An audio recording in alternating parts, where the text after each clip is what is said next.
Hello and नमस्ते everyone. मैं हूँ खुशबू एंड खुशबू शुक्ला योगा में आपका बहुत बहुत स्वागत है। इस वीडियो में हम समझेंगे क्या योग एक स्पिरिचुअल प्रैक्टिस है, कैसे हम अपनी नॉर्मल डेली योगा की प्रैक्टिस को डिवाइन से अपने आप को मर्ज करने में हेल्प कर सकते हैं, यूज कर सकते हैं। एंड ये वीडियो उन लोगों के लिए भी है जो योग करना चाहते हैं बट बार बार कोई ना कोई हर्डल आ जाता है उनकी योग प्रैक्टिस में। तो हम समझेंगे कि बेसिक रूट्स क्या हैं योग की, और आसन करने से भी पहले दो नियम हमें कौन कौन से फॉलो करने हैं जिससे हम योगा को अपना सके, और सबसे इम्पोर्टेंट कि योगा हमें अपना सके, योग हमें अपना सके। तो चलिए शुरुआत करते हैं।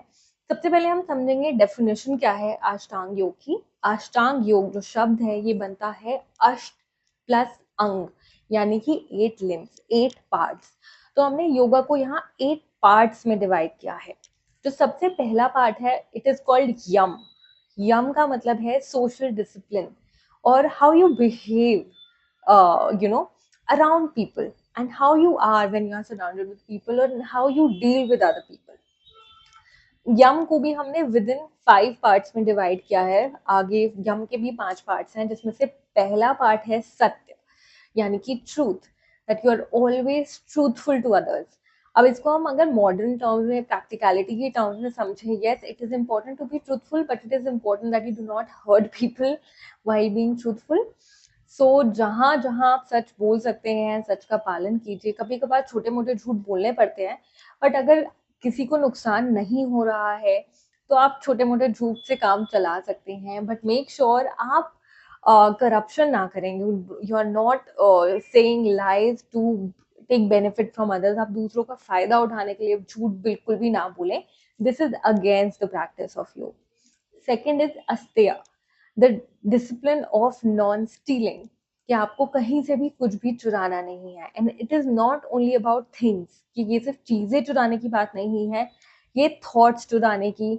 और क्योंकि हम डिजिटल वर्ल्ड में हैं तो आप लोगों के आइडियाज, लोगों के क्रिएशंस, कुछ भी चीजें इजीली अडाप्ट कर सकते हैं, उठा सकते हैं, तो जिसके लिए आजकल कॉपीराइट इश्यूज भी होते हैं। सो इट इज इम्पोर्टेंट कि आप किसी का आइडिया, थॉट, कोई भी पिक्चर, कोई भी क्रिएशन, वीडियो, कुछ भी चीज ना चुराएं। द थर्ड वन इज अहिंसा। अहिंसा इज नॉन वायलेंस, जो गांधी जी ने भी हमें बहुत प्रचार किया इस मैसेज का during the time of freedom fight जो हमारी थी इंडिया की, भारत की जो फ्रीडम फाइट थी, उसमें अहिंसा का जो टूल था उसे यूज किया गांधी जी ने। और अहिंसा एक तो फिजिकली भी है कि हाँ, फिजिकली किसी से लड़ाई ना करें, आप किसी को मारे ना, किसी को नुकसान ना पहुंचाएं, चाहे वो कोई इंसान हो, आपसे छोटा बड़ा हो, कहीं का भी हो, चाहे वो कोई जीव जानवर हो, चाहे वो पेड़ पौधे हों, और चाहे वो नेचर हो। तो आप किसी भी वस्तु को, किसी भी इंसान को, किसी भी पशु पक्षी को अपने से छोटा बड़ा ना समझें, बिल्कुल भी हिंसा ना करें किसी के साथ। एंड साथ ही में सोशल मीडिया की लैंग्वेज में, ऑनलाइन वर्ल्ड की लैंग्वेज में, आप लोगों से ऑनलाइन भी ना उलझें, लड़ाइयाँ ना करें, नेगेटिव चीज़ें ना देखें, नेगेटिव चीज़ें ना शेयर करें, और पॉजिटिविटी, हैप्पीनेस एंड पीस का मैसेज शेयर करें लोगों के साथ। द फोर्थ वन इज अपरिग्रह, कि आप चीज़ें जोड़ जोड़ के इकट्ठी करके ना रखें। बहुत इम्पोर्टेंट, मतलब ये इम्पोर्टेंट है मेरे लिए, बट कई लोग इसको बहुत ही हल्के में लेते हैं, जैसे कि रिटेल थेरेपी जिसको बोलते हैं, या शॉपिंग थेरेपी है, या ऑनलाइन सारा दिन कुछ ना कुछ स्क्रॉल करना, चीज़ें ऑर्डर करना, एंड बाहरी चीज़ों से अपने आप को सेटिस्फैक्शन दिलाना। This is totally wrong. आपको जो अपनी खुशी ढूंढनी है वो विद इन, अपने अंदर ढूंढनी है। आपको बाहर की चीज़ों से सेटिस्फैक्शन कभी भी नहीं मिलेगा। आपको आज एक चीज अच्छी लग रही है, आपने ऑर्डर किया, आपने मंगा लिया, कुछ दिनों बाद आप उस चीज से बोर हो जाएंगे और फिर आपको चाहिए होगी नई चीज। आपको कभी भी कोई चीज लेनी है तो उससे पहले आपको सोचना है कि क्या आपको इस चीज की जरूरत है या नहीं है। अगर आपको बहुत जरूरत है आप तभी उस चीज को मंगाएं, चीजें इकट्ठी करके बहुत ज्यादा ना रखें। क्योंकि जब हम बहुत सारी चीजें इकट्ठी करके भी रखते हैं ना अपने घर में, तो फिर ये भी हमारे लिए एक बहुत बड़ा मेंटल ब्लॉकेज का कारण बनता है। क्योंकि आप जितना सामान लाएंगे उतना ही आपको उसे रखने के लिए स्पेस चाहिए होगा, और वो काफी क्लटर भी हो जाएगा कुछ टाइम के बाद।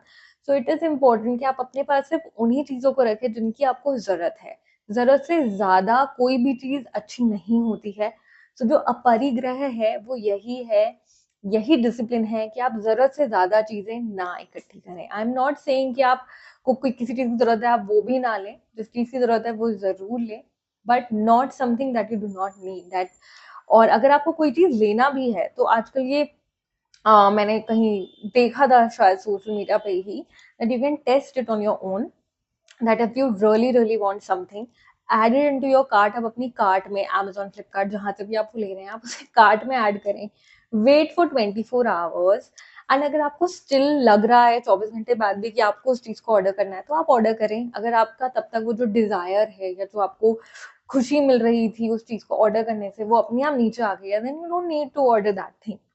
सो मैं आपको बहुत ही बेसिक सिंपल आज की लैंग्वेज में समझाने की कोशिश कर रही हूँ योग के जो 8 अंग हैं, हम उन्हें कैसे अपना सकते हैं अपनी लाइफ में, और कैसे योग को सिर्फ एक फिजिकल मेंटल प्रैक्टिस नहीं बट एक स्पिरिचुअल प्रैक्टिस के रूप में फॉलो कर सकते हैं। The last one from yama is brahmacharya. वैसे जब हम ब्रह्मचर्य बोलते हैं तो हमें ये लगता है कि brahmacharya means that you are not getting married, you join monkhood and you live alone for the rest of your life, you go to the jungle, या आप किसी आश्रम में जाके अपना पूरा जीवन अकेले बिताते हैं, स्पिरिचुअल पाथ को फॉलो करते हैं, और आप घर समाज परिवार को छोड़ देते हैं।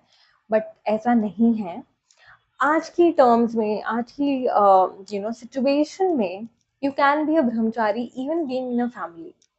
जैसे अगर हम शिव को देखें, आदि योगी को देखें जो पहले योगी है, he himself is a family man.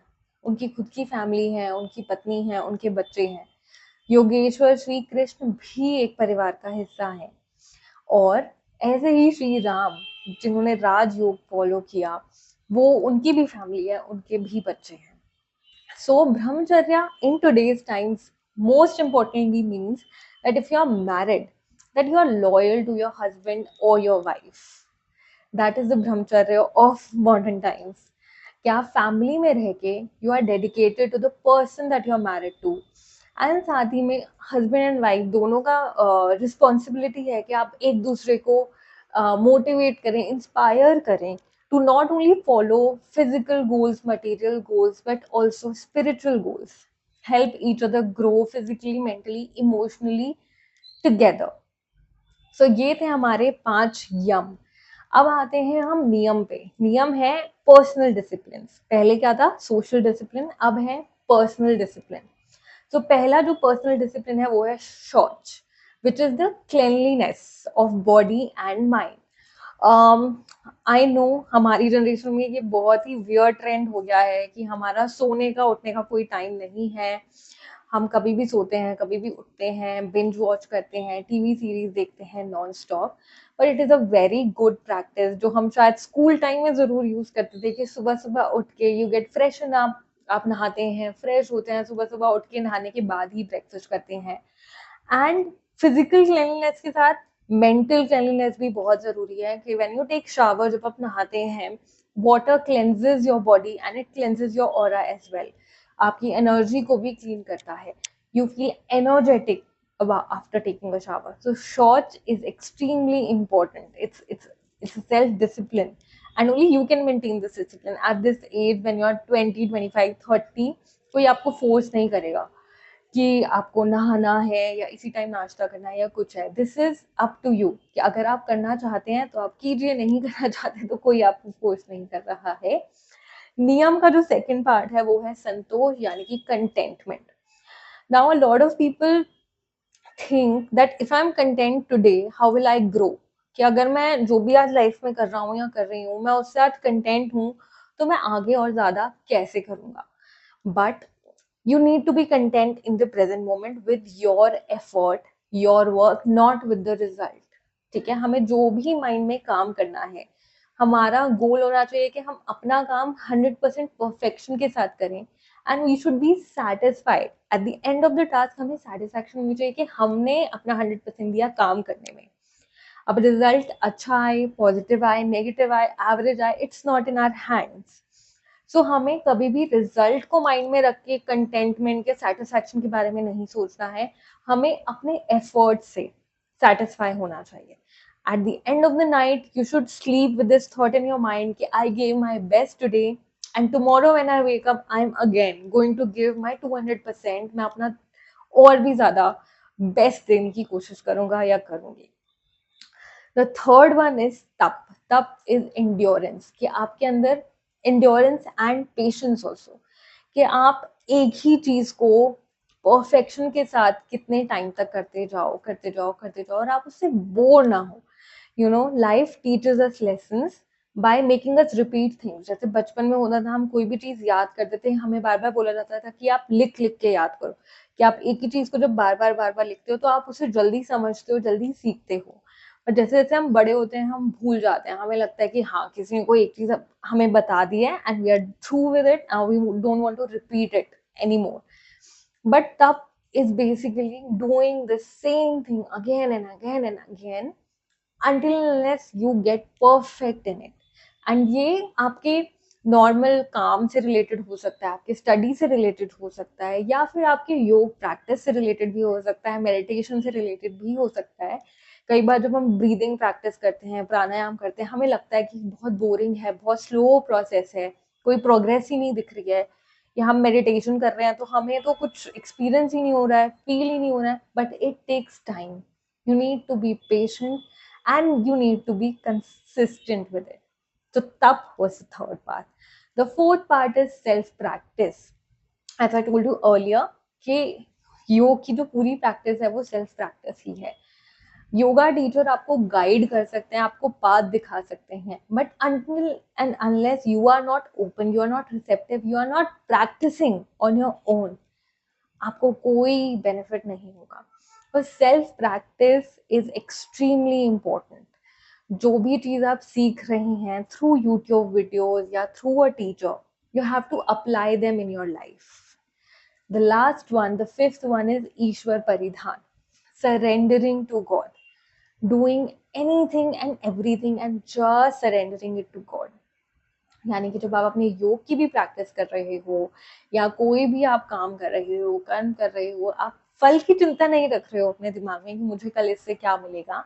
आप जो कर रहे हो आप उसको एज अ गॉड्स ड्यूटी निभा रहे हो, कि भगवान ने आपको ये ड्यूटी दी है कि आपको ये काम करना है, आप उसे अच्छे से कर रहे हो, परफेक्शन से कर रहे हो, ऑनेस्टी के साथ कर रहे हो, and then you are surrendering it in front of the divine, the universe. तो ये थे हमारे पहले दो पार्ट, यम एंड नियम। इसके बाद आता है हमारा आसन, जिसको हम एक्चुअल में योगा बोलते हैं, कि हम योगा कर रहे हैं। योगा मीन्स जो हम आसन, फिजिकल एक्सरसाइजेस जो भी हम कर रहे हैं उसको सिंपल लैंग्वेज में हम सब योगा बोलते हैं, मैं भी बोलती हूँ। सो आसन जो है वो थर्ड पार्ट है, it is not the first part of योग। जब तक आप यम और नियम का पालन अच्छे से नहीं कर रहे हो, आप आसन भी नहीं कर पाओगे, आपको आसन करने में भी दिक्कत आएंगी, क्योंकि यम और नियम आपको मेंटली उस स्टेट में लाते हैं जहां आप आसन करने के लिए प्रिपेयर होते हो। अगर आपके अंदर सेल्फ डिसिप्लिन ही नहीं है, अगर आप खुद से ऑनेस्ट नहीं हो, अगर आप सरेंडर करने के लिए रेडी नहीं हो, सरेंडर अपने कर्मों को भी करना है और साथ ही में अपनी ईगो को, अपनी नेगेटिविटी को, अपने सारे स्ट्रेस को, जितना भी आपके दिमाग में लोड है उस सबको भी सरेंडर करना है। उसके बाद ही आप आसन कर पाओगे। अपने पूरे दिमाग को खाली करना है और सिर्फ फोकस करना है अपनी बॉडी पर, क्योंकि जो आसन है ये और थोड़ा सा मुश्किल पार्ट है। जैसे जैसे हम आगे बढ़ते हैं अष्टांग योग में, वैसे वैसे एवरी स्टेप मुश्किल होता रहता है। तो आसन जो है उसमें बहुत सारे बैलेंसिंग पोजेस आते हैं, सूर्य नमस्कार आता है, और मतलब हर तरीके के आसन जिसमें हम फिजिकली स्ट्रेच भी करते हैं, एक एक बॉडी पार्ट पे फोकस करते हैं, and it gets from beginner level to advance level. एक आपको बहुत बेसिक सूक्ष्म व्यायाम भी आसन का ही पार्ट है, जो मैं 60+ को, 50+ को, 70+ को करवाती हूँ। साथ ही में जब हम स्टेप बाय स्टेप, जैसे हम एडवांस लेवल पे जाते हैं, वी प्रैक्टिस सूर्य नमस्कार, वी प्रैक्टिस चंद्र नमस्कार, head stand and hand stand भी आते हैं उसमें। एंड आसन जो है वो हमें हेल्प करते हैं अपने बॉडी पे कंट्रोल लाने के लिए। हमारी जो एनर्जी होती है वो इतनी ज़्यादा होती है, specially when you get up in the morning, you have a lot of energy in your body, so it is important that you balance your energy through asanas and you are able to run through your day very smoothly. आसन के बाद जो हम practice करते हैं वो है प्राणायाम। प्राणायाम हमारी ब्रेथ बॉडी को इफेक्ट करता है, उसे इम्प्रूव करता है, उसे स्ट्रॉन्ग करता है। प्राणायाम हमारे लंग्स के लिए, हमारे हार्ट के लिए, हमारे ब्लड फ्लो के लिए बहुत इंपॉर्टेंट है, और हमारी जो हीलिंग होती है वो प्राणायाम के थ्रू ही होती है। आजकल काफ़ी सारे वीडियोस इंटरनेट पे अवेलेबल हैं अबाउट ऑक्सीजन थेरेपी, कैसे अगर किसी का एक बॉडी पार्ट फंक्शन नहीं कर रहा है and they pump more oxygen into the body and slowly with time that part gets alive again. So the more deeper you breath, the more deeper you breathe, the better it is for your healing. And हमारी जो breath body है, जो हमारा breath है, वो हमें हमारी physical body और हमारी मेंटल बॉडी के बीच की एक लेयर है। तो अगर आप बैलेंस चाहते हैं अपनी फिजिकल हेल्थ और मेंटल हेल्थ के बीच में, तो प्राणायाम और भी ज़्यादा इम्पोर्टेंट हो जाता है. Now next part is something that takes us to the spiritual journey, जो है प्रत्याहार. प्रत्याहार यानी कि the control of your senses. आप जब भी किसी भी स्पिरिचुअल प्रैक्टिस को फॉलो करेंगे, तो उसमें जब भी आप भगवान पर ध्यान लगाएंगे, तो सबसे जो इम्पोर्टेंट चीज़ है वो है अपनी इंद्रियों का कंट्रोल. हमारी जो ये 5 सेंसेस हैं, eyes, ears, mouth, nose, touch, ये सेंसेस का कंट्रोल बहुत इम्पोर्टेंट है. और प्राणायाम के बाद हम अपना ध्यान और इंटरनल लेके जाते हैं और धीरे धीरे अपनी सेंसेस को एक्टिवेट करके उन्हें मर्ज कर देते हैं और अपने सबकॉन्शियस माइंड की तरफ ट्रैवल करते हैं. तो प्रत्याहार जो है वो अपनी सेंसेस को बाहर से कट करके इंटरनल फोकस लेकर आने का काम करता है. प्रत्याहार के बाद आता है धारणा. धारणा है गाइडेड मेडिटेशन. जितनी भी हम विजुअलाइजेशंस करते हैं, कई बार क्रॉस लेग पोजीशन में बैठे हुए या कई बार शवासन में लेटे हुए, वो होती हैं धारणा. चेन ऑफ थॉट्स, एक थॉट से दूसरे थॉट पर हम ट्रैवल करते हैं, हम कलर्स विजुअलाइज करते हैं, हम बहुत सारी पॉजिटिव सीनरीज इमेजिन करते हैं. ये है धारणा. अब धारणा के बाद आता है ध्यान. ध्यान यानी कि focus on only one thing, only on one thought और ओनली ऑन वन लाइट और वन पॉइंट.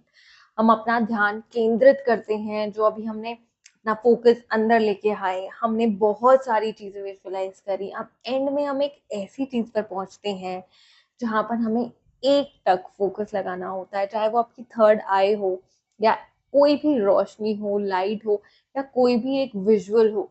आप उसी पर अपना ध्यान लगाते हो. आपको बाहर की चीजों से पूरा डिस्कनेक्ट होना होता है इसके लिए, और आप एक शांत जगह पर बैठते हो, शांत माहौल में बैठते हो जहाँ कोई शोर नहीं है, कोई आपको डिस्टर्ब नहीं कर रहा, and you are able to focus on one single thought. And इसके बाद if you are able to succeed in this, अगर आप अपने लेवल 7 तक आ गए हो, अगर आप ध्यान कर पा रहे हो और अगर आप ध्यान का प्रैक्टिस डेली बेसिस पे करते रहे, then one day you can attain samadhi. Samadhi is becoming one with God, one with divine. हम जानते हैं इंडिया में कितने सारे ऋषि मुनि गुरु रहे हैं जिन्होंने समाधि अटेन करी है. समाधि वो स्टेट है जब आप कॉन्शियसली ध्यान लगा के आप अपनी आप बॉडी को छोड़ रहे हो, आप बॉडी को रिलीज कर रहे हो. मतलब your soul leaves your body in a conscious state. You get relief from all the suffering. You are not suffering, you are not sick, you are not ill, you are not in pain, not in any kind of pain, but you leave your body at your happiest best, being completely blissful. And when you release your soul from the body in such a happy state, in such a high vibrational state, who can stop you from merging with the divine? So ये थे 8 अंग योग के. And योग को आप कैसे as a spiritual practice अपनी लाइफ में अपना सकते हैं.